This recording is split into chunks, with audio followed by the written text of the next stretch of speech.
Meus amados irmãos, a paz do Senhor Jesus, estou gravando este vídeo com comentário da nossa lição, da nossa escola bíblica dominical, que nós não estamos tendo a nossa tradicional escola dominical, mas eu gostaria de compartilhar com os irmãos um comentário sobre as lições que nós estaremos estudando nesse segundo trimestre de 2020, que é a Igreja Eleita. Nós vamos estar estudando a Epístola aos Efésios, a carta que Paulo escreve à Igreja aos Efésios. E nós vamos tirar algumas lições importantes desta carta que Paulo está escrevendo para a nossa vida, para a nossa caminhada enquanto andamos, peregrinamos sobre essa terra. Essa não é uma epístola extensa, das 13 que Paulo escreveu, essa não é tão extensa, mas essa com certeza ela é a rainha das demais epístolas, a coroa dos escritos de Paulo, onde nós vamos encontrar o propósito eterno de Deus para a igreja aqui na face da terra. Essa carta, ela tem a autoria de Paulo, que ele cita o seu nome. E já no primeiro tópico aqui nós vamos entender que Paulo usa esse nome romano. Alguns hinos, alguns cânticos nós encontramos dizendo Saulo foi transformado em um Paulo. Mas na verdade isso não ocorre. Paulo, por ter uma dupla cidadania, por lado, seu pai deu a ele esse direito da cidadania romana, então ele usa esse nome romano. E ele também tinha um nome hebraico que era uma homenagem ao primeiro rei de Israel, haja vista que Paulo era da tribo de Benjamim. Então ele tinha o nome Saulo por causa da sua naturalidade judaica, e também tinha o nome de Paulo por causa da sua cidadania romana.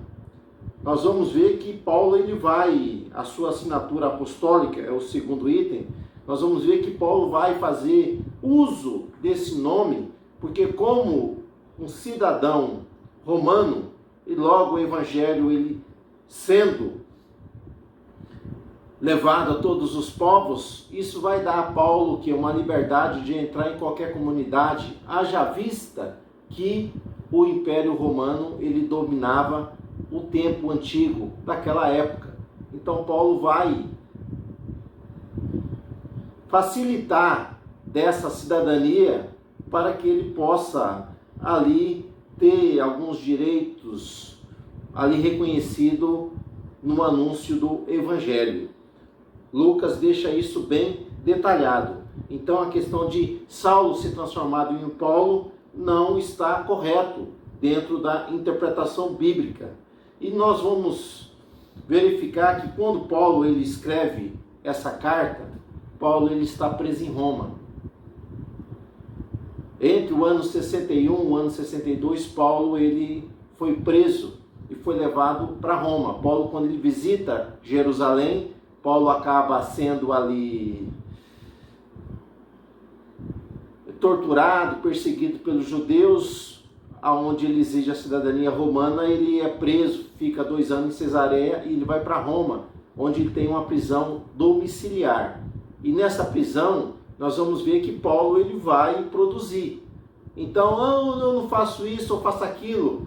Tem pessoas que arrumam desculpa, mas nós temos que aproveitar todas as oportunidades que nós temos para estar realizando algo para Deus, estar fazendo algo. Então Paulo, quando ele está preso, Paulo não está inerte, Paulo não está acomodado, Paulo ele está trabalhando, Paulo está produzindo. Paulo vai escrever 4 cartas nessa sua primeira prisão. É bom deixar que Paulo é preso uma primeira vez, é solto, mas logo depois de solto ele novamente vai ser preso. Mas nessa primeira prisão, Paulo ele vai escrever 4 cartas. Ele vai escrever aos Filipenses, que é uma igreja que o ajuda no seu ministério. Ele vai escrever uma carta à igreja de Colossos e uma carta individual a um membro dessa igreja chamado Filemon. E essa quarta carta que nós estamos comentando aqui é a carta de Paulo à igreja que estava em Éfeso. Então Paulo escreve 4 cartas diante dessa situação que ele estava enfrentando ali. Quem leva essa carta? No tópico de número 4, nós vamos ver, meus irmãos, que mesmo em situações difíceis, nós encontramos quem são os verdadeiros amigos. Porque tem amigos que é somente durante o momento da bonança, onde estamos passando por bons ares, mas quando a situação aperta, é somente os verdadeiros que ficam. E Paulo tinha essas pessoas ao seu lado, pessoas de confiança, pessoas de quem ele gozava uma amizade verdadeira. E Tíquico é o responsável de levar essa carta até a igreja que estava em Éfeso. Então aqui nós completamos aqui a primeira parte da nossa lição, o primeiro texto. O segundo texto, que é os destinatários. Quem são os destinatários dessa carta? Nós vamos ver essa carta destinada aos crentes, né, da cidade de Éfeso, onde Paulo ele vai escrever a esses irmãos que residiam nessa cidade. Éfeso era localizada na época na Ásia, mas hoje é conhecido como Turquia. Então Éfeso ficava na Turquia. Turquia é o atual território, ou podemos dizer, país chamado Turquia, que naquela época era uma província romana que ficava ali na Ásia Menor. Então a cidade de Éfeso era uma cidade importante. Segundo o nosso comentador aqui, havia cerca de 500 mil habitantes. Então era uma cidade que tinha uma importância política, por ser uma capital ali da província ali da Ásia. Ela tinha uma estrada imperial, ela tinha alguns portos, era uma cidade comercial e também uma cidade religiosa. Então, era uma cidade bastante importante. Nós vamos ver que a base do Evangelho, que vai alcançar toda a Ásia, vai estar localizada na cidade de Éfeso. É de Éfeso que Paulo vai alcançar todos os habitantes ali daquela província, anunciando o Evangelho. Nessa cidade, nosso comentador aqui nos diz que havia um anfiteatro, que era o maior do mundo. Cerca de 25 mil pessoas era acomodada neste local ali, para que eles pudessem assistir às lutas entre animais, entre homem e animais, algumas competições que ocorria ali na cidade de Éfeso. E também na cidade de Éfeso havia uma das 7 maravilhas do mundo, que era o templo ali de Diana, conhecida pelos romanos e também conhecida como Artemis pelos gregos. Então muitas pessoas ali nessa cidade viviam da fabricação de nichos, de moedas, de estátuas em relação a essa divindade, e havia outras divindades também. Haja vista que essa cidade, por ser uma metrópole, além da idolatria, havia a questão da feitiçaria, havia, vamos dizer assim, superstições. Então era uma cidade totalmente voltada para o lado da idolatria, para a imoralidade e muitas outras coisas de ruim. Então quando Paulo chega nessa cidade, nós vamos ver que o Evangelho ele vai quebrar os ardis do diabo, vai derrubar essa idolatria, porque vai haver uma grande conversão. E quando Paulo ele se estabelece ali, Paulo vai ficar por cerca de 3 anos na cidade de Éfeso. Por que 3 anos? Paulo vai alugar uma escola, um salão numa escola de Tirano, e Paulo vai trazer o conhecimento, porque ali, devido ao politeísmo, a essa imoralidade, idolatria que havia nessa cidade, Paulo está levando o quê? O verdadeiro conhecimento do Evangelho. Então essas pessoas elas precisavam conhecer, para que elas pudessem o quê? Viver de maneira digna da vocação da qual elas foram chamadas para servir o quê? Ao Deus verdadeiro. Nós vamos ver que quando Paulo chega ali, ele encontra alguns discípulos de João. Esse discípulo nem sabia que havia o quê? O Espírito Santo. E Paulo vai ali ensinar sobre o Espírito Santo, eles vão ser batizados. Nós vamos ver que Paulo ali, meus irmãos, Deus vai usar através das suas mãos, através da sua vida, milagres extraordinários. Então até os aventais de Paulo, que era levado aonde estavam os enfermos, as pessoas eram curadas. Então vai ocorrer uma grande transformação, uma grande, vamos dizer assim, pessoas que vão aceitar Cristo e vão se agregar ali à igreja ali de Éfeso.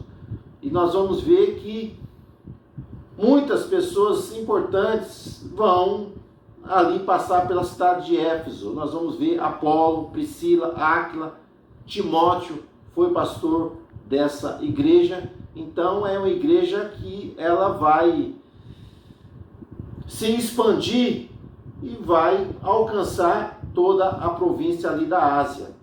E a saudação epistolar é algo que o nosso comentador aqui nos traz aqui, que é algo importante, onde Paulo, quando ele escreve, já no capítulo 1, Paulo está dizendo: Paulo, apóstolo de Jesus Cristo, pela vontade de Deus, aos santos que estão em Éfeso e fiéis em Cristo.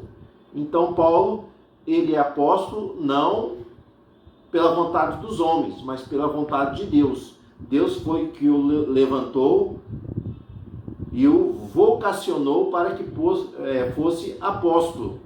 E ele chama os crentes ali de santos e fiéis. Santos por quê? Porque eles foram separados. Foram agora chamados para uma nova missão. Santos porque deixaram a idolatria, deixaram a imoralidade e agora estão vivendo uma vida separada para Deus. Ele diz aqui, e fiéis. Fiéis no quê? Fiéis em Jesus Cristo.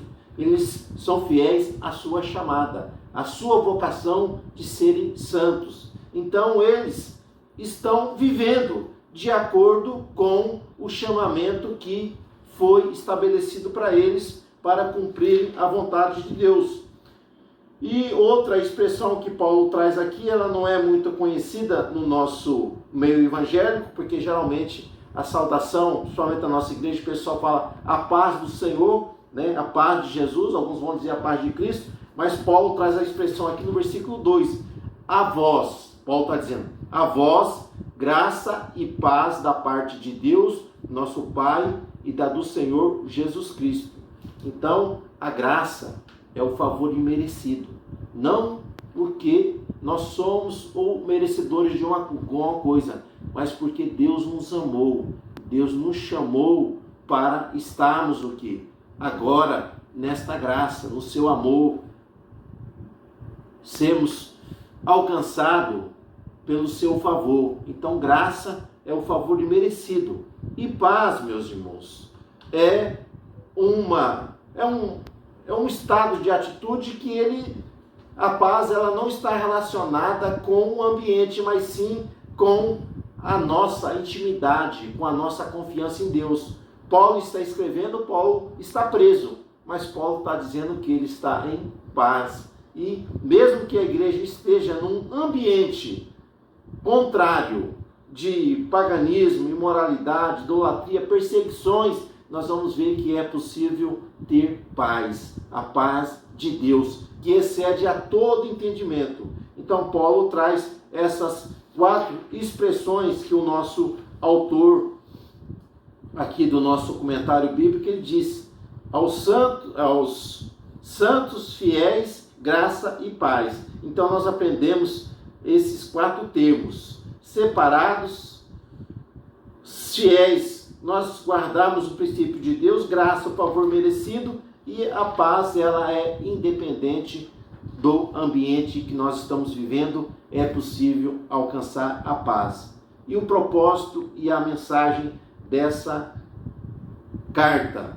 nós vamos ver, meus irmãos, que nosso comentador aqui ele estabelece alguns propósitos, mas nós iremos comentar aqueles que são, vamos dizer assim, têm uma maior importância devido à extensão do tamanho do nosso vídeo. Então nós estamos procurando ser um pouco meio rápido para tratar, vamos dizer, do conteúdo dessa lição aqui. Então, primeiro, Paulo, quando ele escreve para a igreja de Éfeso, ele está escrevendo para mostrar, meus irmãos, que Deus está no controle do universo. Existe um Deus que rege, que governa todas as coisas, e esse Deus está no controle. Então Paulo está escrevendo para esses irmãos, para dizerem a eles que não se preocupe, aprendam a confiar em Deus, porque Deus está no controle de todas as coisas. E também podemos ver que Paulo, ele vai nos mostrar, meus irmãos, que o plano da salvação, ele não é somente para judeu, mas Deus chama todos os homens para serem salvos, independente se é escravo, se é rico, se é grande, se é pequeno, todos os homens são chamados à salvação, para serem salvos em Cristo Jesus. E outra coisa que Paulo vai nos deixar aqui claro, Paulo está dizendo, o passado daqueles crentes era marcado por uma vida, imoral, de bebedice. Mais uma vez salvo pela graça, eles agora deveriam mudar de estilo, adotarem a nova vida que há em Cristo Jesus. Então a graça, meus irmãos, ela não apaga o nosso passado. A nossa mente não vai ser apagada. Só que ela nos define o quê? O nosso futuro. Então o nosso passado foi algo, podemos dizer, que não agradava a Deus. Só que o nosso futuro é algo glorioso, porque nós somos chamados para essa nova vida que está em Cristo Jesus. E Paulo vai terminar, ou melhor, o nosso comentador vai terminar aqui a nossa lição, mostrando sobre as duas temáticas que dessa mensagem. Então, Paulo, ele deixa bem claro, meus irmãos, que a igreja, ela é um organismo vivo, que ela tem um cabeça, e o cabeça da igreja é Jesus Cristo. Paulo, quando ele escreve, ele teve uma experiência viva de entender isso, porque quando Paulo está ali no livro de Atos Apóstolos, vai nos relatar isso, que Paulo está no caminho, indo para Damasco, para prender, para torturar alguns daqueles que haviam aceito a Cristo, haviam se convertido. Até então Paulo achava que esse novo caminho era uma seita dentro do judaísmo, mas Paulo vai ser surpreendido, porque quando Paulo ele tem encontro com Cristo no caminho ali de Damasco, e Paulo cai ali por terra, e uma voz vai falar com ele, e Paulo vai entender que ele não está perseguindo um povo sem dono. Paulo está perseguindo o próprio Cristo, porque Cristo se revela a ele dizendo, Paulo, a ele, eu sou, a quem você está perseguindo. Então Paulo vai entender que a igreja tem um dono. Então ele vai escrever dizendo que Cristo é a cabeça da igreja, é ele que governa, é ele que controla. Embora nós temos a liderança eclesiástica, ela colocada na igreja por homens, mas quem que governa é Deus. E ai daquele que não se coloca na posição de servo reconhecendo isso. Então Paulo está dizendo que a igreja tem uma cabeça e que nós somos membros desse corpo. Então quando diz que nós somos membros do corpo de Cristo, então cada um de nós, meus irmãos, temos o que? Um propósito, temos uma missão, temos o que? Um chamado. O corpo ele tem vários membros, mas os membros precisam estarem unidos para que o corpo possa ser bem ajustado. Então nós precisamos nos colocar como membro desse corpo para que a igreja possa crescer. Então esse é o comentário deste domingo da nossa Escola Bíblica Dominical. Então, meu amado irmão, você que é nosso aluno, você pode compartilhar esse vídeo também para os demais alunos, para que eles também possam estar acompanhando aqui a nossa escola bíblica dominical, o texto, assim, enquanto durarmos o que essa questão aí dessa restrição aí, nós estaremos gravando pequenos vídeos como esse, embora tenha que ser um pouco rápido por causa do tempo, para que vocês possam estar acompanhando a nossa EBD. Deus abençoe, Deus continue abençoando sua vida, a sua casa, a sua família. Amém?